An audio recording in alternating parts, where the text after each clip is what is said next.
सिर्फ एक हफ्ता समझकर फिर भूल, बाबा कहते हैं फिर एक हफ्ता समझकर भल कहाँ भी चले जाओ, तुम्हारे पास पढ़ाई आती रहेगी अर्थात मुरली मिलती रहेगी, तो फिर कभी लिंक नहीं टूटेगी। किसी भी आत्मा को अगर हम एक हफ्ता समझा दें, फिर वो कहीं भी चले जाओ, आसपास है तो कोई डेली मुरली सुनते रहो, या जहाँ भी जाए वहाँ मुरली सुनते रहे। तो बाबा कहते हैं यह है आत्माओं की परमात्मा के साथ लिंक। ये हमारी आत्माओं की कहाँ है, परमात्मा शिव बाबा के साथ लिंक हो रही है। गीता में भी यह अक्षर है, विनाश काले विपरीत बुद्धि विनशंति, प्रीत बुद्धि विजयंती। तुम जानते हो इस समय मनुष्य एक दो को काटते मारते रहते हैं, इन जैसा क्रोध व विकार और कोई में होता नहीं। आजकल मनुष्य एक दूसरे को मारने काटने में देर नहीं करते, कहते भी हैं दुनिया में जैसे गाजर मूली की तरह एक दूसरे को, और आज वर्तमान समय ऐसे ही होता जा रहा। तो बाबा कह रहे यह भी गायन है कि द्रौपदी ने पुकारा, बाप ने समझाया तुम सब द्रौपदियां हो। द्रौपदियां कैसे हुई, वहां उसमें दिखा रखा ना दो पति, एक तो लौकिक पति और एक परमात्मा पति। भगवान वाच, बाप कहते हैं बच्चे अब विकार में नहीं जाओ।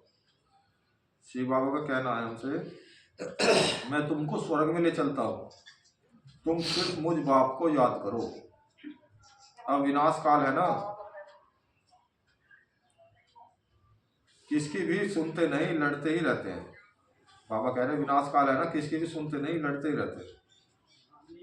कितना उनको कहते हैं शांत रहो, परंतु शांत रहते नहीं। अपने बच्चों आदि से बिछुड़कर लड़ाई के मैदान में जाते हैं। पहले तो लड़ाई का मैदान ऐसा सजता था, मतलब दिखाते हैं जो राजा महाराजा जाते थे, उधर से उसकी सेना आ रही है, उधर से उसकी। आजकल जो है, आजकल मिलिट्री में जाते हैं, वहाँ भी लड़ाई का मैदान बना। तो बाबा कहते हैं अपने बच्चों आदि से बिछुड़कर लड़ाई के मैदान में जाते हैं। कितने मनुष्य मरते ही रहते हैं, मनुष्य की कोई वैल्यू नहीं। अगर वैल्यू है, महिमा है, तो किसकी है, शिव बाबा। और शिव बाबा की तो है ही महिमा। शिव बाबा के बाद देवी देवताओं के, देवी देवता। अगर वैल्यू है, मतलब मूल्य है, अगर महिमा है, तो इन देवी देवताओं की। अभी तुम यह बनने का पुरुषार्थ कर रहे हो, तुम्हारी महिमा वास्तव में इन देवताओं से भी जास्ती है। देखो बाबा ने कहा, क्या कहा आज, तुम्हारी महिमा वास्तव में इन देवताओं से भी जास्ती है। जब तुम देवता थे उससे भी ज्यादा महिमा है अब आपकी। तुमको अभी बाप पढ़ा रहे हैं, कितनी उच्च पढ़ाई है। पढ़ने वाले बहुत जन्मों के अंत में बिल्कुल ही तमो प्रधान है। बाबा कहते हैं मैं तो सदैव सतो प्रधान ही हूँ। बाप कहते हैं मैं तुम बच्चों का ओबीडियंट सर्वेंट बनकर आया। देखो कितना भोलेनाथ उसे इसलिए कहते हैं, कहते नहीं भोले भोले बाबा, भोले शिव बाबा। तो बाबा कह रहे मैं तुम्हारा सर्वेंट बनकर आया हूँ, वफादार नौकर। ऐसा कोई कहेगा? विचार करो हम कितने छींची बन गए हैं। बाबा कह रहे विचार करो हम कितने छींची बन गए हैं, बाप ही हमको वाह वाह बनाते हैं। भगवान बैठ मनुष्यों को पढ़ाकर कितना उच्च बनाते हैं।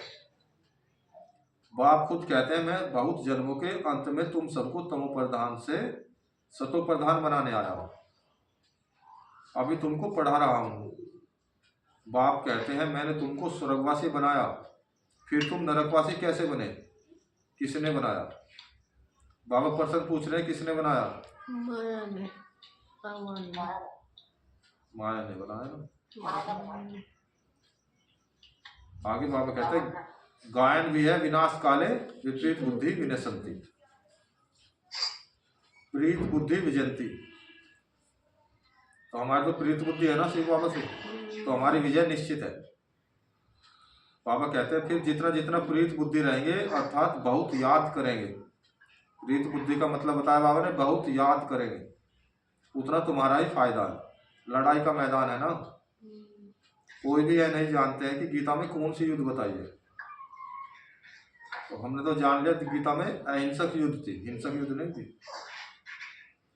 लेकिन उसको बढ़ा चढ़ा के जो दिखाया है उसमें चित्रकारों ने, तो वो हिंसक युद्ध दिखा दिया। बाबा कहते हैं उन्होंने तो फिर कौरव पांडवों की युद्ध दिखाई है। कौरव संप्रदाय पांडव संप्रदाय भी है, परंतु युद्ध तो कोई है नहीं।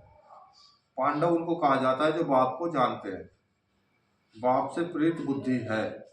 बाबा कहते हैं कौरव उनको कहा जाता है जो बाप से विपरीत बुद्धि है। अक्षर तो बहुत अच्छे अच्छे समझने लायक हैं। अभी है संगम युग। बाबा कहते हैं अब कौन सा युग चल रहा है? संगम। संगम युग। प्रभु मिलन का गुप्त युग है ये संगम युग। बाबा कहते हैं तुम बच्चे जानते हो नई दुनिया की स्थापना हो रही है, बुद्धि से काम लेना है। अभी दुनिया कितनी बड़ी है? बाबा कहते हैं अभी दुनिया कितनी बढ़ गई है। सतयुग में कितने थोड़े मनुष्य होंगे, छोटा झाड़ होगा ना, वह झाड़ फिर बड़ा होता है। मनुष्य सृष्टि रूपी यह उल्टा झाड़ कैसे है यह भी कोई समझते नहीं है। बाबा कहते हैं ये उल्टा झाड़ कैसे है ये भी कोई समझते नहीं है। इनको कल्प वृक्ष कहा जाता है।